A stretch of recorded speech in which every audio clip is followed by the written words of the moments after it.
Allies supporting Ukraine have committed to removing Russian oil and gas from the global market, aiming to cripple President Putin's war funding.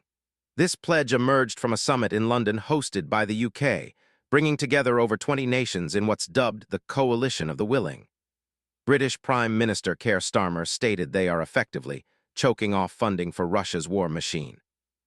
The US and UK have already sanctioned Russia's leading oil firms, while the European Union has targeted its liquefied natural gas exports. Ukrainian President Volodymyr Zelensky, present at the summit, emphasized that escalating pressure on Russia is the sole path to ending the conflict.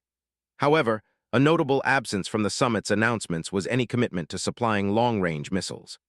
President Zelensky has consistently advocated for Western-supplied missiles, like US Tomahawks, to strike key Russian military targets, including oil refineries and weapons depots.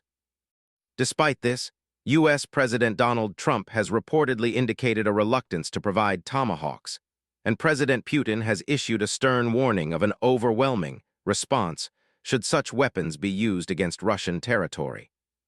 The coalition also agreed on a plan to increase economic pressure throughout the remainder of the year, which includes exploring the use of frozen Russian assets to aid Ukraine's defense.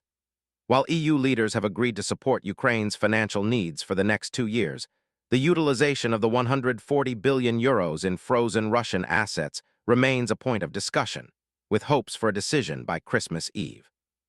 Furthermore, the coalition pledged to bolster Ukraine's air defenses, a critical measure given the persistent Russian air assaults on Ukrainian civilians and energy infrastructure. President Zelensky warned that Russia intends to weaponize the winter, aiming to break Ukraine's resolve.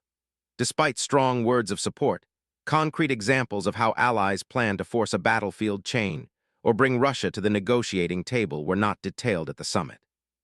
If you like our content, don't forget to like and subscribe to our channel, News Today.